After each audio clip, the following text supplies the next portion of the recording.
ఓం ఆదిత్యాయ నమః. శ్రీ ఆదిత్యస్తవం. ఆరోగ్యం భాస్కరాదిచ్చేత్ అన్న సూక్తి ప్రకారం ఈ ఆదిత్యస్తవాన్ని భక్తితో పఠించే వారికి ఆ సూర్యదేవుడు అపారమైన ఆరోగ్యాన్ని, సకల ఐశ్వర్యాలను ప్రసాదిస్తాడు. ఎవరు ఈ స్తోత్రాన్ని ఏకాగ్రతతో పఠిస్తారో వారికి గ్రహదోషాలు తొలగిపోవడమే కాకుండా దారిద్ర్యం నశించి అష్టైశ్వర్యాలు సిద్ధిస్తాయి.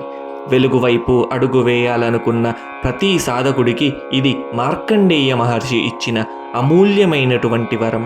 బ్రహ్మ ఉవాచ నమస్యేయన్మయం సర్వమేతత్ సర్వమయశ్చ యః విశ్వమూర్తిః పరం జ్యోతిః యత్తధ్యాయంతి యోగినః యరుణ్మయో యో యజుషాం నిధానం సామ్నాంచ యో యోనిరచింత్య శక్తిః త్రయీమయః స్థూలతయార్ధమాత్ర పరస్వరూపో గుణపారయోగ్యః త్వాం సర్వహేతుం పరమంచ వేద్య మాద్యం పరం జ్యోతిరవేద్య రూపం స్థూలం చ దేవాత్మతయా నమస్తే భాస్వంతమాద్యం పరమం పరేభ్యః.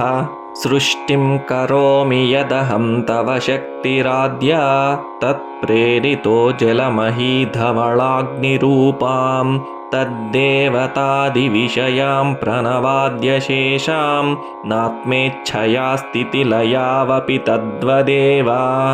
వహ్నిస్త్వమేవ జలశోషణతః పృథివ్యాః సృష్టిం కరోషి జగతాం చ తథాద్యపాకం వ్యాపీ త్వమేవ భగవన్ గగణస్వరూపం త్వం పంచధా జగదిదం పరిపాసి విశ్వం. యజ్ఞైర్యజంతి పరమాత్మవిదో భవంతం విష్ణుస్వరూపమఖిలేష్టిమయా వివస్వన్ ధ్యాయంతి చాపి యతయో నియతాత్మచిత్తాః సర్వేశ్వరం పరమమాత్మవిముక్తికామాః.